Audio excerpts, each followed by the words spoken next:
Hello out there, YouTube. Let's see, today is the next installment in my I Am the Team series. Basically what that is me getting at least 35 kills in a 6v6 TDM. I'm doing it with every gun. Today is the MK14. You might ask yourself, why 35 kills? Why is that your base point? Because everyone loves ground war, 50 kill TDMs, and I don't like playing ground war. It's not that I can't handle it, it's just that in this game the connection's so bad with lag comp and everything, I can't play ground war. It infuriates me to no end because I can't ever find a decent lobby with a good connection. So I play TDM, still get at least half the kills, and this is a 39-9 gameplay with the MK14. My setup is silencer with kick, specialist strike package. I go on some okay streaks, nothing good, not really close to a Moab, but the enemy team was playing really weird. I didn't really know what was going on. They were attack inserting with riot shields, which was weird, so I don't get it, but whatever. I still got the gameplay, so I'm going to use it. The thing is, it's really boring, so I'm not going to really talk about it all that much. The thing I really want to talk about today is just kind of the progression of a Call of Duty player and how I think that works. And I'm going to base this off of my first-hand experience with this game. Now, the first Call of Duty I ever played was Call of Duty 4. I'd never played a first-person shooter online, especially. I played like Halo a couple times with one of my friends, like the original Halo, and I was one of those, like, I can't imagine trying to play with me through the campaign mode because I was running around looking at the sky the whole time because the whole two analog things was a little much for me. But I played Madden a lot, and I got really bored with it after playing it for like 4 years constantly in high school. And so I went to Walmart and I was like, I need a new game. I had no idea what I was going to get, but I saw Call of Duty 4 Modern Warfare, and on the box it advertised that there had won, I don't even know, like 15 Game of the Year awards through 87 different magazines. I don't even know how that math works out, but whatever. So I was like, shit, I'll give it a try. I played the campaign mode, and I was like, oh my god, that was amazing. And I never played online, but I knew that playing online with a PS3 was free, so I created an account, and I got myself like a 50-foot Ethernet cord because I lived in an apartment, and it was really weird, and ran the Ethernet cord, and I was instantly addicted. I absolutely loved it.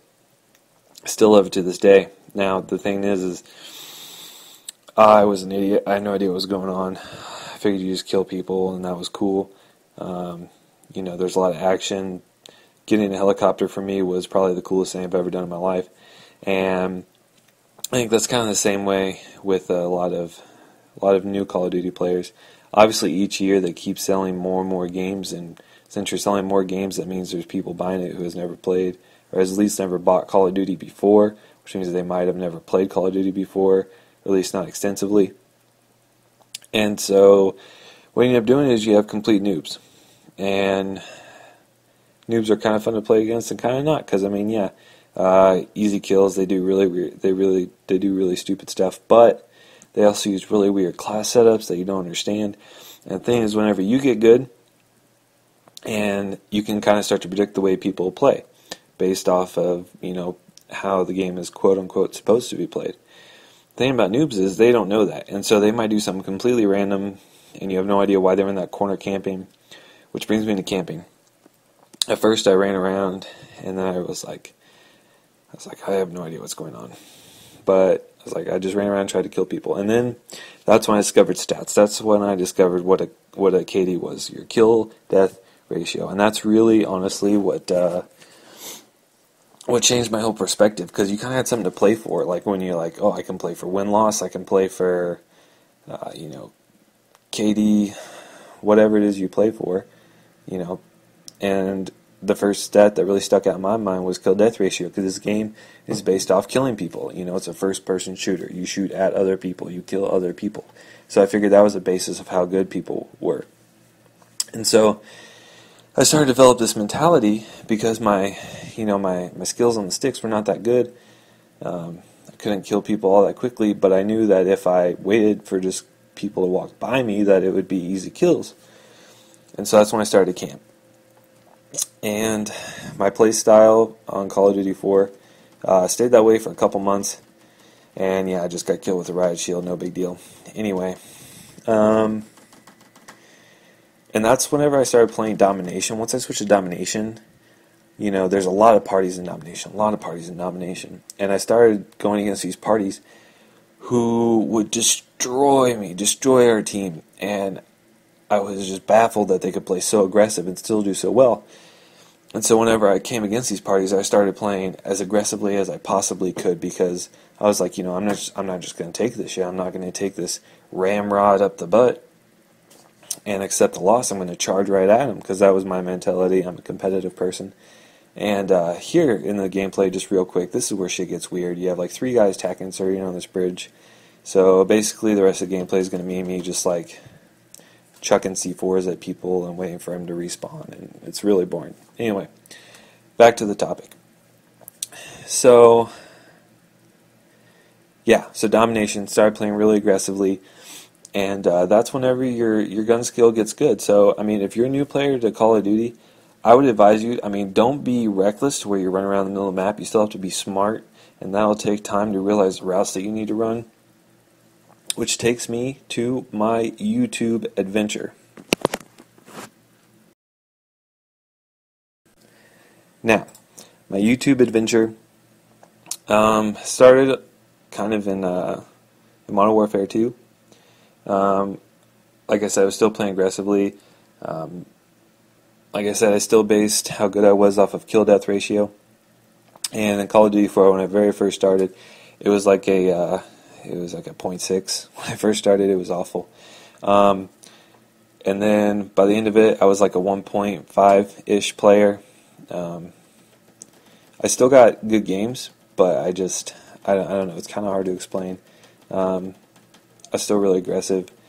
But that's when I started watching Call of Duty videos a little bit, was Modern Warfare 2, watching nukes. That's whenever I found X-Jaws, and he was really the first YouTuber I kind of idolized, I guess you could say.